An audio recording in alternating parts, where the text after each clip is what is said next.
When you were growing up, your parents probably told you the old mantra, money doesn't grow on trees. That's certainly true around college campuses.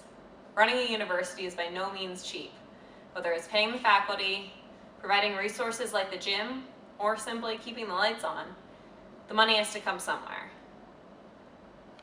In recent years, Duquesne has increased their tuition, and students are wondering where exactly those costs are going to.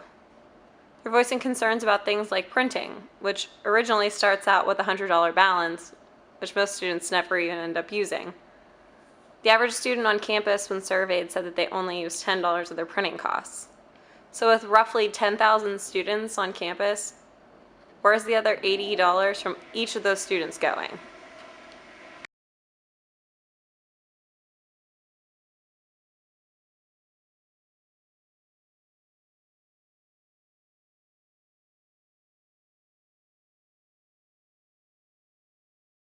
There's all sorts of things I imagine that are included in the tuition. It used to be that Duquesne would charge a separate fee on top of tuition, but in the past couple of years they've gotten rid of those fees.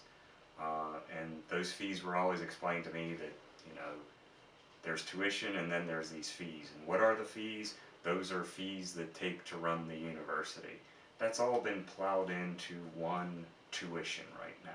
So if you're charged tuition, you get all of your things, student activities, fitness centers, things like that. Those are all included in that tuition that you as a student paying tuition could take advantage of for Duquesne.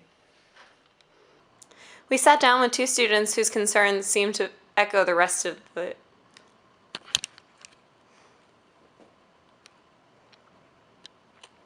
We sat down with two students whose concerns seemed to echo many on campus. To some students this holiday season, it seems that Duquesne University is more like the Grinch, taking all that our money has to offer. I think in Duquesne a lot of shiesty practices are occurring. I'm a business major and I just took an ethics and I don't think everything's obscenely ethical. Printing is one thing. I think it's $80 or $90 around that cost per semester. I can tell you the only people they studied that even got close to it were science, but they're definitely the most hated people because sitting there printing like volumes after volumes.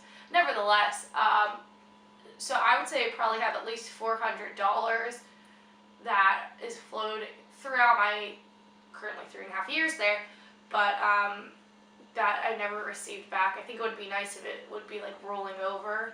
So I think it would be helpful knowing where that money's going. I know it's super frustrating paying for something and not knowing what you're paying for. Loop bus, like I haven't used the loop bus in 2 years, but I'm probably still paying for that.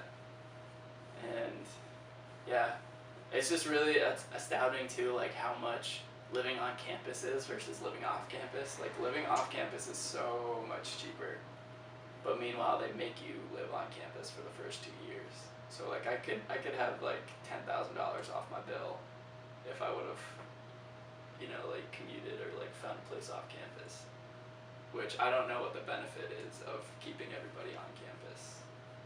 So I mean, like, is it just to get our money? I don't know. I'm Victoria Novak and you're watching DU Digital. Have a great holiday season, Dukes.